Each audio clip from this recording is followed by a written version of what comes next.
Hey everybody, it's Jay Snowfill and I'm here with Ricky Middlesworth. And today we are actually going to be doing a very big spoiler conversation about Suicide Squad, which opened this weekend. And as you already know from my spoiler-free review, I was very happy with the film. That doesn't mean I didn't have problems, but I would say that I was much happier with this than I was with Batman vs. Superman. That's good. Yes. I know you were unhappy about that. Very. I mean, I feel like we're having an unfortunate case of deja vu here, and none of us saw it coming. This was supposed to be the movie that hit a home run and that we were going to move forward with hope with after the Batman Superman backlash. So it's really unfortunate to see, not that it was as much of a problem as BVS was, that they're really still working out kinks in the DCEU. Let me just say that I loved Suicide Squad. I had a great time with it, all the Harley and Joker stuff. But I did leave the theater a bit confused and I felt shortchanged, and I'm able to look at this movie and see what happened and what went wrong because, you know, I'm so not about the movie review culture where we're unable to go to a movie and leave the theater like, yeah, that was great. And we're living in this hyper-focused internet society where we can pick things apart as we leave. And that's a good thing and a bad thing. And I miss those days where I can just sort of eat my popcorn and take the movie as the gift it was intended to be. You know, I think it makes a lot of the same mistakes as some of the Marvel movies do that we won't get into in detail. But overall, I think DC is on a much different kind of pedestal, chopping block here, that when they make those same mistakes, the harder they fall. I think that the new power in Hollywood is actually nerddom. I think the new power is no longer test audiences and any of that kind of stuff. I think studios are really listening to what fandom is saying. We're going to get into this very weird area where fans go, that's not how it's supposed to be. And the studio goes, you're right, we'll fix it right now. And then you go see the movie and you're like, who approved this? I think we're seeing the best and the worst of the internet, you know, because yes, they hear us and they answer our concerns and they work on it. Yeah. But at the same time, you know, it has a really strange effect on, you know, the artist's initial, you know, single thought of what this movie should be, and it gets mixed up with studio expectations. And I give David Ayer a lot of credit because he's really not throwing anyone under the bus here. First of all, I want to discuss Harley Quinn. You know, there is the one side of the coin that says she's extremely sexist. She's obviously made for the 13-year-old fanboy with her outfit and the way she holds herself. And then there's the other side of the coin to say that she's very feminist. I actually fall onto the feminist side. I don't love her outfit, but I'm also not against her outfit. I appreciate that feminist dialogue and keeping our eyes open to those kinds of things. Absolutely. And you know, her licking the bar and using her femininity as a weapon and all of that. I so appreciate that. I thought Margot Robbie was hands down the best thing about the movie. Absolutely. I thought she nailed it. I thought she was pitch perfect as Harley. I saw so much animated series Harley rather than like the video game over sexualized Harley, which I just loved that they went that route.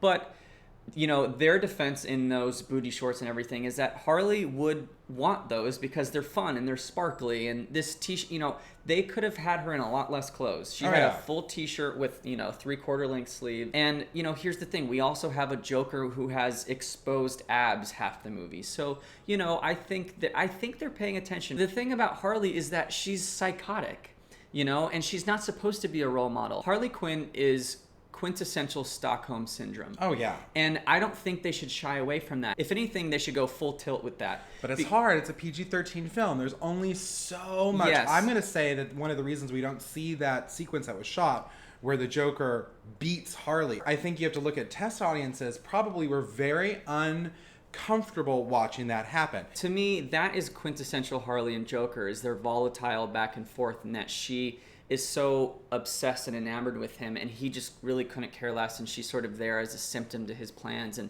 you know, I think that they fundamentally did a disservice to their relationship by taking those scenes out. You know, if people don't know what we're talking about, there was a scene where Margot pulls a gun on him. He slaps her down to the ground. They kiss, all in the same scene. When they're in the helicopter, originally he actually pushes Harley out after they have an altercation. To kill her. Well, yes. So when she's on the cop car later and she takes her pudding choker off and she throws it, it makes sense, because in this cut, that did not make sense. She seems upset when she throws it away. So, again, in the original cut, Joker comes back. We all remember that shot with him and the grenade with half of his face burned. He returns after the helicopter crash to take Harley with him. And she refuses.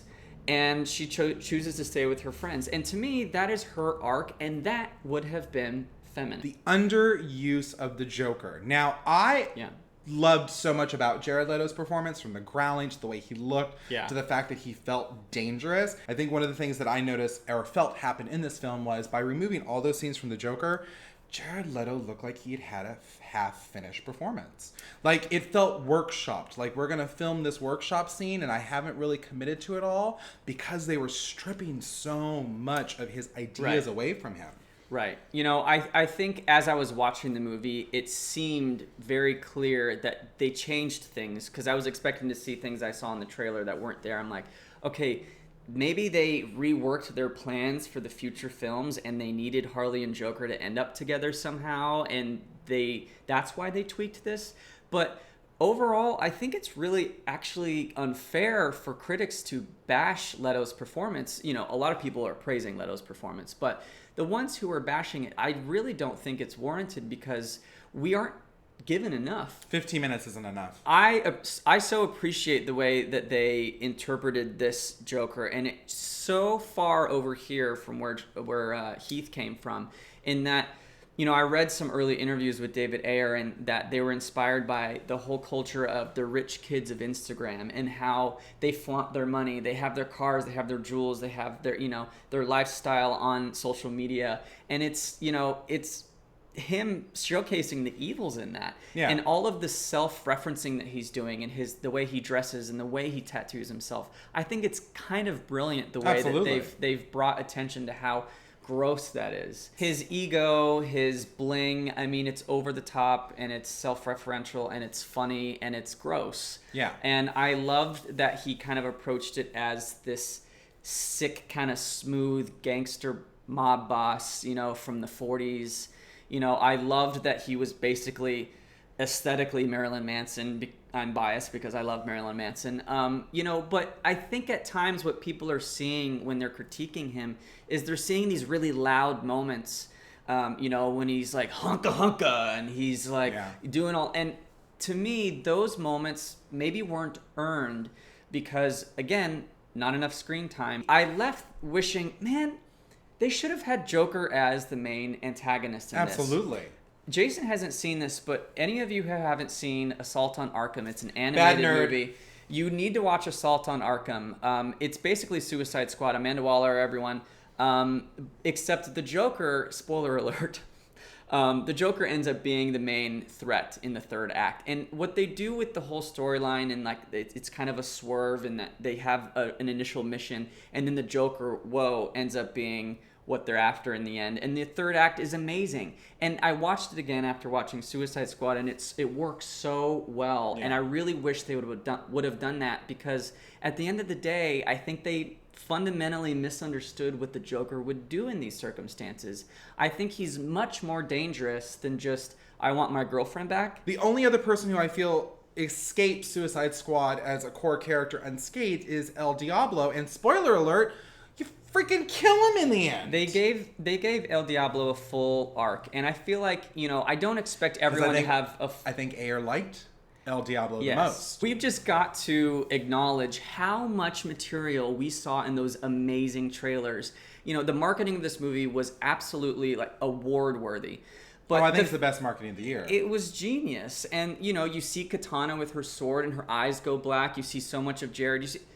Where is that footage. Dude, you're selling me a product. I go and, it's like you sell me a chocolate chip cookie and the chocolate chips, there's like one in there. But all trailers are edited that way. I mean, we already know that going into trailers. That Not always. A lot of stuff won't be there, but this is blatant changing entire sequences and removing them that were available to the trailer. Now, I will say one of the big issues I had is David Ayer, I think, is a really good scriptwriter. The script is not as strong as somebody who's been nominated for an Oscar should be able to deliver. I think he had really strong ideas about who each of these people are. I just feel like we weren't given enough time with them. I think this movie really could have benefited from another 30 minutes.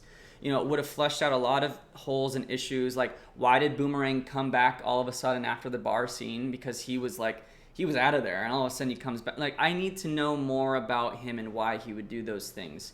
I loved seeing Ezra Miller and his backstory. I loved the backstories. Again, I don't know if we really hit this on the nose earlier, but the editing in this movie is atrocious. I think the worst part of this movie, because you really feel sitting in the theater, this wasn't what it was. They're trying to do something. They're manipulating something here to try. And that's what I was talking about earlier, is that the critics are having a direct effect on how these movies end up. This movie is a direct response to Batman v Superman. Yeah. And now my worry is Wonder Woman will now be a direct response not only to Batman v Superman, but to Suicide Squad. I just think they need to... I appreciate them being reactionary, but don't be reactionary to this movie's problems. Focus on what's in front of you on your plate and really make that a great story. Say what you will about Christopher Nolan and his sort of comic book shame in his films. They, at the end of the day, were really successful because they had a great story thread. Yes. The character arcs of Bruce Wayne, of Harvey Dent, of the moral codes that, the balancing the good and evil, it was really masterfully done. And at this point, that's where our expectations are. And there's just really no excuse for a nothing plot line like the Enchantress wanting to destroy the world. Everyone hating on the Enchantress, I understand. It was a very episodic thing. It felt like something you'd see in an animated series. This week on the CW. Exactly. And it really had no connective thread with what we're going to see in the last movie, in the next movie or the last movie. And that's, again, I go back to it should have been the Joker. But, everyone hating on her because of her, dance moves and stuff, I actually loved that about her, and I thought it was very researched. Go see what witches do when they're in front of a fire naked in the middle of the forest. They're gonna move crazy and weird like that. So all those people that are hating on her for that, no.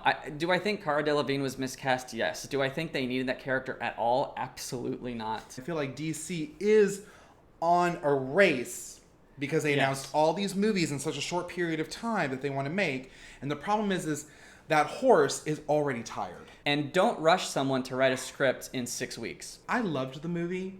Yeah. I really did. I enjoyed it a lot more than I enjoyed BVS, both the original and Ultimate Cut.